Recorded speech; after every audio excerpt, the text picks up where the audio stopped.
Harassment that occurs on electronic technology, such as mobile phones, laptops, and other electronic gadgets, is known as cyberbullying.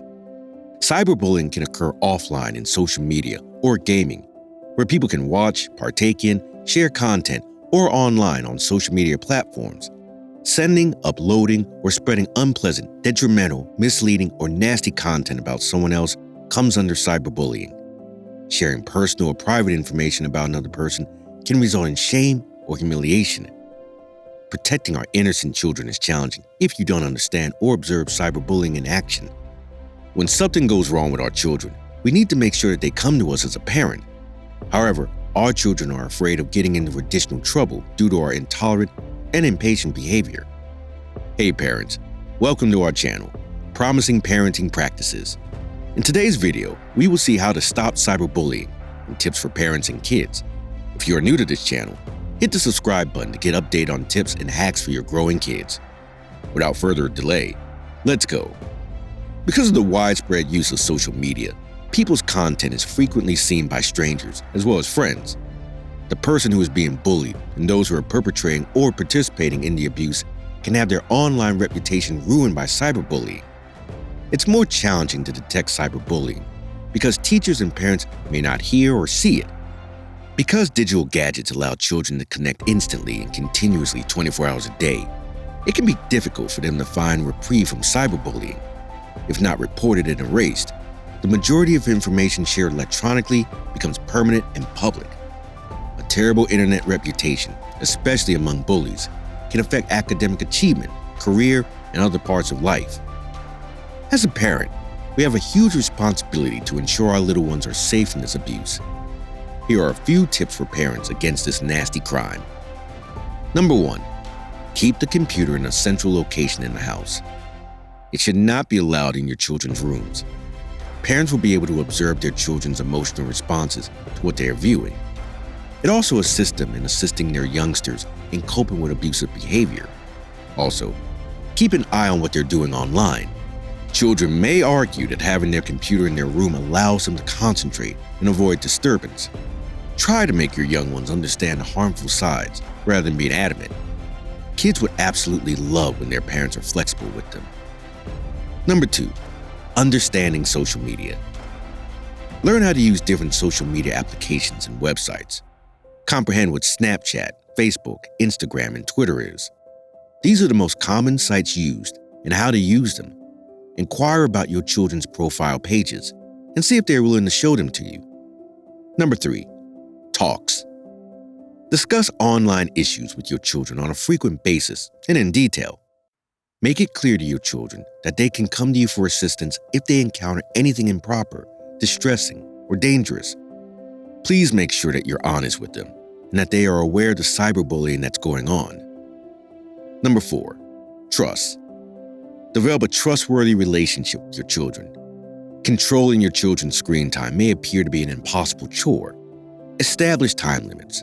Explain why you're doing so, and go over the rules and boundaries for your children's online safety and internet usage. Involve your children in creating the rules, and they will be more likely to accept them. Number 5. Teaching kids' approach and acquiring proofs. Teach your children not to reply back to cyberbullying accusations or comments on social media. However, kids or parents should delete none of the communications. Instead, print out all the messages, including the cyberbully's email address and social media names. You will need the communications to confirm and establish that cyberbullying has occurred. Always encourage your children to be the greater person and never react against someone who has been cruel to them. Retaliation merely adds to the cycle of abuse and does nothing to address the issue. Furthermore, if they retaliate, they may be in legal jeopardy for what they are doing or saying to them. Number 6. Avoid overreacting. Talk to your children frequently and frankly. The more you talk to your kids about bullying, the more likely they will come out and tell you if they've witnessed or encountered it. Check in with your children on a regular basis and inquire about their school days and online activities. Not only about their classes and activities, but also about their feelings. If they're being abused, be supportive and empathetic. Determine the duration of the bullying and commit to working together to find an alternative. Make it clear to your children that they are not to blame if they are mistreated.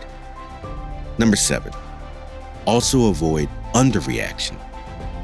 Don't let your children off the hook by instructing them to shrug it off or deal with the bullying independently. Bullying produces a great deal of psychological damage and can have long-term repercussions. Don't mock them about it or respond with an attitude of kids will be kids. Kids will be emotionally agitated if they are under the attack of cyberbullying while using the internet or the phone or afterward. They are often secretive or protective of their digital lives, spending more time in their rooms than usual and withdrawing from or showing little interest in family, friends, or activities.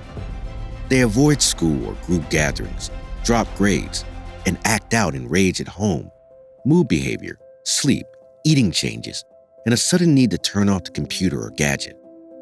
When they get a message, text, or email, they become uncomfortable or jittery and avoid discussing computer or phone activities with their parents. Number 8, no snatching away gadgets. Don't find a way to take away your children's phone or computers if they come to you with a complaint about being cyberbullied. Cutting down their gadgets encourages children to be more discreet and insecure. Number 9, school support. Talk to your children's school's guidance counselors about keeping an eye out for bullying during the school day.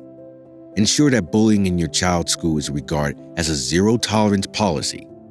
Schools should make it plain that any form of intimidation, harassment, or threatening behavior will be met with immediate and severe retaliation. Number 10, anti-bullying enforcement. Call the cops if there are threats of physical violence or if the bullying is getting out of hand. In school districts, anti-bullying measures should be in place.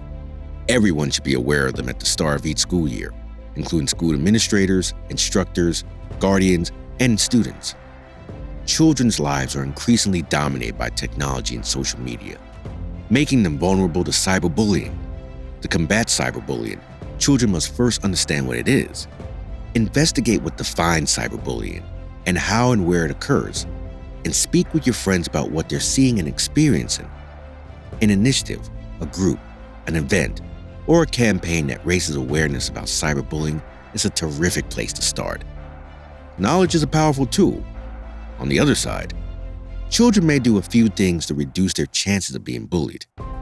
Number 1, consider what you post at all times. It's impossible to predict who all would forward those posts. Consider whether you will want anyone, especially your family, to see an explicit photo of yourself before sending it to a peer or sharing it online. Only trusted pals should be able to see your online profiles. Bullies might use these images to make your life as difficult as possible. Nothing you write or show should jeopardize your credibility. Bullies can use this as a fuel since people will judge you depending on how you appear to them online. Number 2, maintain your password secrecy from other children. Even kids who appear to be your buddies may reveal your password or use it in ways you don't want. Give your password to your parents. You don't want bullies to be able to post fraudulent or private information or photographs of your social media profiles or email them to the entire school. All the bullying text or evidence should be saved, screenshotted, and printed as proof of cyberbullying. Number 3, never open emails from unknown senders. Delete all communications from people you don't know without reading them, since they may include viruses that affect your computer. Messages from known bullies are treated the same way. It's best to stay away from them and ignore them. Number 4, if you're using a public computer, log out of your account. Don't offer someone the tiniest chance to impersonate you or disclose fraudulent information, just as you wouldn't share your password. You also run the danger of the bully changing your password and keeping you out for a long time if you stay logged in. Number 5, remember how your parents taught you as a child to treat others as you want to be treated. If you are cruel to others online, you reinforce the notion that such behavior is legitimate. Search our name on the major search engines every now and again to see if any personal information or images appear. Take measures to prevent cyberbullies from using you as a target. And taking action means letting your parents and teachers know about it. With that, we have come to the end of the video. Don't forget to hit the like button. Comment below tips that have helped you a lot against cyberbullying. Until then, goodbye.